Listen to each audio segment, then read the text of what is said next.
சொல்லுமா, என்ன பிரச்சனை? சார், என் குடும்பத்துல உள்ளவங்க பல பேரால ரொம்ப கடனாளி ஆயிட்டாங்க சார். அதனால அவங்க மேல கேஸ் போடணும். போடலாமா, ஒன்றும் ப்ராப்ளம் இல்லை. இன்னைக்கு சனிக்கிழமை, நாளைக்கு ஞாயிற்றுக்கிழமை 2 நாள் கோர்ட் லீவு. திங்கக்கிழமை அப்ளை பண்ணலாம். என்னன்னு கொஞ்சம் விலாவரியா டீட்டெயிலாக சொல்லுமா. பல பேர் எங்க வீட்டுக்கு வந்து பஜ்ஜி சொச்சுலாம் சாப்பிட்டு போனதுனால எங்க குடும்பம் கடனாளி ஆயிட்டு, அதனால கேஸ் போட வந்திருக்கேன். இந்திய வரலாற்றில் முதல் முறையாக சொந்தக்காரால் கடனாளியான குடும்பம் அப்படிதான் போனேன். ஏமா, சொந்தக்காரன் சாப்பிட வருவான், அதுக்கெல்லாம் கேஸ் போட முடியுமா? வந்தவங்களாம் சொந்தக்காரங்க இல்ல சார், அவங்களாம் யாருன்னே தெரியாது. வருவாங்க, பஜ்ஜி சொச்சுலாம் சாப்பிடுவாங்க, போயிடுவாங்க. அதனாலதான் கடன்காரங்களா ஆயிட்டு. வீட்டு வெளியே ஏதாவது இலவச உணவு வழங்கப்படும் அது மாதிரி எதனா போர்டு போட்டு வச்சிருந்தீங்களா? எவனோ வந்து சாப்பிட எப்படிமா முடியும்? நீங்க கூப்பிட்டுருக்கணும், இல்ல அவங்களுக்கு தெரிஞ்சிருக்கணும். உண்மைதான், ஒரு சிலவங்க தான் நாங்க கூப்பிட்டோம், ஒரு சிலர் அவங்களே வந்தாங்க. நீங்களா கூப்பிட்டவங்க யாரு, அவங்களா வந்தவங்க யாரு? எங்க ஒண்ணு விட்ட சித்தப்பாவோட அண்ணன் பையனோட பெரியப்பா பையனோட சித்தப்பா பொண்ணோட அத்தை பையன் சொல்லி விட்டு வந்தவங்க பல பேர், தானா கேட்டு வந்தவங்க சில பேரு. சரி, தானா வந்ததா இருக்கும், தருதலையா வந்ததா இருக்கும், எப்படியோ கருமம் வந்தாங்கல்ல, எந்த முறையிலேயே வந்தாங்க, அது விடுமா. அவங்களுக்கே நீங்க வந்து பஜ்ஜி சொஜ்ஜி நிலமா வாங்கி போட்டீங்க. ஏன் வாங்கி போட்டீங்க, ஏன் வந்தாங்க, ஏன் வர சொன்ன, ஏன் எனக்கு குழப்பமா இருக்க. அது எங்க வீட்டுல சொல்லிதான் சார் வந்தாங்க. வீட்டுல சொல்லிதானே வந்தாங்க, ஆக்கி போட்டீங்க. இப்ப அவங்ககிட்ட பணம் கொடுனா எப்படி கொடுப்பானுங்க, எப்படி கேஸ் போட முடியும்? வந்து கேட்டவங்க பதில் சொல்லிட்டு போயிருக்கணும். அவங்க பதில் சொல்லாத போனதுனாலதான் அவங்க மேல கேஸ் போடணும்னு சொல்றேன். ஏமா, குக்கிங் காம்படிஷனா வச்சுங்க, சாப்பிட்டுட்டு இது நல்லா இருந்தது, உப்பு இருந்தது, உரப்பு இருந்ததுன்னு சொல்லிட்டு போறதுக்கு. அதை சொல்லிட்டு போகணும்னு அவசியம் இல்ல, சம்மதமா இல்லையான்னு சொல்லிருக்கணும்ல. ஐயோ, எனக்குன்னே வருவீங்களாடா. சம்மந்தம் இல்லாம பேசிட்டு சம்மதமா கேட்டா எனக்கு என்ன தெரியும்?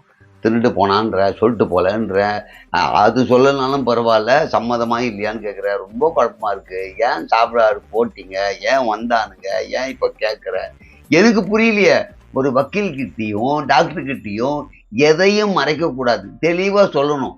நீ தெளிவா சொல்லி குழப்பிட்ட. இப்ப புரியுற மாதிரி சொல்றேன் சார். என்ன பொண்ணு பார்க்க வந்தாங்க, மொத்தம் 436 பேரு. அவங்க ஒருத்தர் கூட தெளிவான பதில் சொல்லிட்டு போகல. அவங்களுக்கு சமைச்சு போட்டதுனாலதான் நாங்க கடங்காரெல்லாம் ஆகிட்டோம். இப்ப புரியுதா? அதுக்காக சோறு திருட்டு கேஸ் போடுவியா? அநியாயமா இருக்கம்மா. வந்து சாப்பிட்டதுக்கு பில்லு கட்ட சொல்லுங்க, இல்ல என்ன கட்ட சொல்லுங்க. எது உன்னை கட்டுறதா? 436 பேரும் உன்னை கட்டினா என்ன கதி ஆகுறது? பாஞ்சாலிக்கு 5 புருஷன் தான், 436 பா. 436 பேர் எனக்கு தேவையில்ல, அதுல யாராவது ஒருத்தவங்க தான் எனக்கு வேணும். என்னமோ ஹோட்டல்ல தந்தூரி சிக்கன் ஆர்டர் பண்ற மாதிரி ஒருத்தர் தான் வேணும், ஒரு ஆஃப் தந்தூரி சிக்கன் வேணும், சிக்கன் ரைஸ் வேணும்ன்ற மாதிரி இருக்கு. சரி, அந்த ஒருத்தர் யாரு? 436ல நம்பர் போட்டு வச்சிருக்கியா? யாரை செலக்ட் பண்ணி வச்சிருக்க? 436 பேரையும் எனக்கு பிடிச்சிருந்தது, அதான் ஒருத்தர் கூட எனக்கு கட்டலையே. அதுல நான் ஒருத்தர் சொல்றேன், அவரை எனக்கு கட்டி வைங்க. அந்த ஒருத்தன் எந்த ஊர்ல இருந்து வந்தான்? அவனுக்கு சேம் சொஜ்ஜி பஜ்ஜி கேசரியா, இல்லை பூரி பொங்கலா, தோசை இட்லியா, இல்லை வேற ஏதாவது கூல்ட்ரிங்க்ஸ் கொடுத்தீங்களா, ஜூஸ் கொடுத்தீங்களா, என்ன அடையாளம்? எல்லாருக்கும் ஒரே மாதிரி தான் வாங்கி போட்டோம், அதுல எந்த குழப்பமும் இல்ல. ஆனா ஆள் மட்டும் அஜித் குமாரி கமலஹாசன் மிக்ஸ் பண்ணா எப்படி இருக்கும், அந்த மாதிரி இருப்பாரு. இப்படிலாம் கிராஃபிக்ஸோட எனக்கு யோசிக்க தெரியாதம்மா. சரி, ஒரு பேர் ஏதாவது ஞாபகம் இருக்கா, எழுதி வச்சிருக்கியா? தெரியும் சார், அவர் பேரு விஜய் ரஜினி. சினிமாவில் இருக்கிற 4 முன்னணி நடிகர் பேரை வச்சு மொத்தமாக கொன்னுட்டேன் நீ. அந்த விஜய் ரஜினி சொல்றியா? Ajith Kumar with Kamal mixed percent. அவர் எந்த ஊரில் இருக்காருன்னு சொன்னீங்கன்னா பேசி பார்க்கலாம். ஏன்பா பில்லுக்கு பே பண்ணுறியா இல்லை கல்யாணம் பண்ணுறியான்னு. அவர் ஊரும் தெரியும், அவர் பேரும் தெரியும். ஆனா அவர் என்ன கல்யாணம் பண்ணிப்பாரான்னு எனக்கு டவுட்டு தான். நியாயமான டவுட்டு தான். ஏன்? ஏன்னா அவரை கட்டிக்கிட்ட ஒத்துக்கணுமே. கல்யாணம் ஆனவன் எல்லாம் தெரியும்ன்ற, அப்புறம் அவனை கட்டி வைனா. ஏமா, நீ எதுக்கு வந்த கரெக்டாக தெளிவாக சொல்லு. பொண்ணு வாங்கி போடவங்களாம் காசு வாங்கினதெல்லாம் வாங்க முடியாது. நீங்கள் தானே கூப்பிட்டீங்க. பொண்ணு வரனுக்கு பார்க்க வந்தால் ஏதாவது சாப்பிடுவாங்க தான், அதுக்கெல்லாம் காசு கேட்கக்கூடாது. இதெல்லாம் ஒரு கேஸுன்னு காலிலேருந்து டீ குடிக்காம உட்காந்தேன் பாரு. சார், டென்ஷன் ஆகாதீங்க சார், நான் சொல்றதை கேளுங்க.